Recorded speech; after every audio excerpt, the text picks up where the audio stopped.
c'est l'itinéraire d'une femme qui, voilà, que ce sont peut-être les derniers beaux jours. Mais en même temps, c'est quand même les beaux jours. C'est quoi les beaux jours? C'est qu'elle rencontre quelqu'un, qu'elle rencontre l'amour, en tout cas le désir, peut-être quelque chose qui va ressembler à de l'amour, en tout cas les prémices d'une histoire d'amour. Euh, donc, peut-être sa jeunesse, peut-être un deuxième souffle.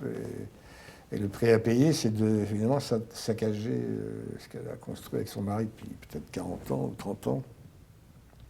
Sa famille, l'amour que lui porte son mari et qu'elle porte à son mari aussi encore. Vous savez, on dit souvent que les femmes tranchent et sont là, elle est dans un... parce qu'elle aime son mari, mais elle est attirée par d'autres aussi. Ça existe. Déjà une certaine habitude des maris trompés. J'aime bien ça parce que c'est des situations complexes. J'ai une certaine habitude, donc j'essaie de le faire avec un peu de pudeur, un peu de, non pas dans peut-être l'hystérisation ou la violence. Voilà, je pense que ça peut être aussi une preuve d'amour et j'aimais bien tout ce que proposait le personnage, c'est-à-dire ce que je viens de vous dire. Une certaine élégance aussi. Je ne crois pas qu'ils restent ensemble parce que c'est l'habitude, c'est la famille et tout ça. Je crois qu'ils s'aiment. Peut-être qu'ils se désirent un peu moins, ça c'est clair. Mais ils s'aiment, ils ont de l'estime l'un pour l'autre. C'est ça qui fait que l'amour peut perdurer, pour employer un mot. Mais pourquoi une femme croise un jeune homme sur sa route et brusquement, malgré des habitudes qu'elle n'a plus, ou malgré cette espèce de scandale qui est la femme qui trompe son mari, pourquoi elle le trompe alors que c'est une femme respectable, comme on dit, c'est une bourgeoise de province respectable. Brusquement, elle s'enflamme avec cette histoire de garçon qu'elle croise, elle baise, qui lui de son côté baise tout ce qui bouge à peu près.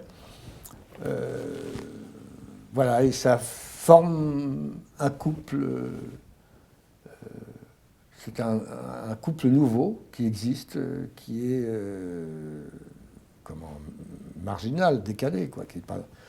Et moi, le mari, trompé, qui petit à petit se rend compte que sa femme n'est tout à fait la même. Et quand on aime sa femme et qu'on y fait attention, je pense que c'est quelque chose qu'on se rend compte assez vite. Quelque chose s'est transformé dans son comportement, son attitude. Et petit à petit, il va prendre conscience de ça et il souffre.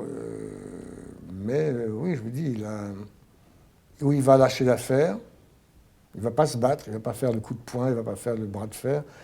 Ou il va attendre que ça revienne, tout est possible. Je l'avais ramené d'une soirée, on était ivres tous les deux. Je ne sais pas ce qu'on s'était raconté, on avait traîné toute la nuit ensemble en buvant des coups, on s'était fait des confidences. On avait pris un dernier verre dans un café à côté de chez elle. Voilà.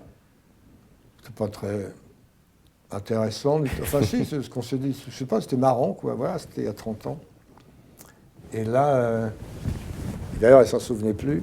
Remarque, ça ne m'étonne pas, parce que c'est quelqu'un qui a une grande présence, beaucoup de légèreté, beaucoup d'humour. On rigole beaucoup avec elle, on se marre bien. Puis c'est une formidable actrice. C'est quand même ça qui compte avant tout. Donc c'est agréable d'être en face d'un formidable acteur. C'est mieux pour jouer.